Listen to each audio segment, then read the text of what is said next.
Calcutta court high court party ఫిరాయించిన ఎమ్మెల్యేపై వేటు వేసింది. అదే తరాలు తెలంగాణలో ఏం జరుగుతుంది అనుకుంటున్నా? పార్టీ ఫిరాయించిన MLA anything can be possible. ఇప్పుడు అంతా స్పీకర్ గారి పరిధిలో ఉన్నది బాబు.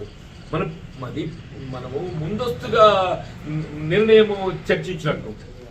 స్పీకర్ గారు definitely is elderly person, voice person. వారు ఏ నిర్ణయం తీసుకుంటారో చట్ట ప్రకారం తీసుకుంటారని చెప్పారు వాళ్ళు. అక్కడ కలకత్తా హైకోర్టు ఏం జరిగింది? స్పీకర్ గారి నిర్ణయం ఏదైతుందో చట్టబద్ధంగా జరగలేదు కాబట్టి మళ్ళీ దాన్ని ప్రశ్నిస్తే అప్పుడు కోర్టు ఇంటర్వ్యూ అయింది. ఇక్కడ స్పీకర్ గారు అటువంటి అవకాశం ఇస్తుంది అనుకోండి. చట్టబద్ధంగా చేస్తారు. మన స్పీకర్ గారు చట్టబద్ధంగా చేస్తుంది అనుకుంటున్నా. మన స్పీకర్ గారి నిర్ణయం అనేది ఏదైతుందో సహేతుకంగా చట్టబద్ధంగా ఉంటుందని నేను భావిస్తున్నాను. ఏమంటారన్నా? ఇక్కడ కూడా హైకోర్టు వేటు వేసే అవకాశం ఉంటుందా? స్పీకర్ గారి నిర్ణయం తర్వాత స్పీకర్ గారి నిర్ణయం చట్టబద్ధంగా ఉంటుందని చెప్పి భావించినప్పుడు మీరు ఆదేశిస్తే ఇఫ్స్ అండ్ బట్ సహేతుకంగా లేకుంటే, చట్టబద్ధంగా లేకుంటే అప్పుడు ఆ సమస్య ఉత్పన్నమైంది.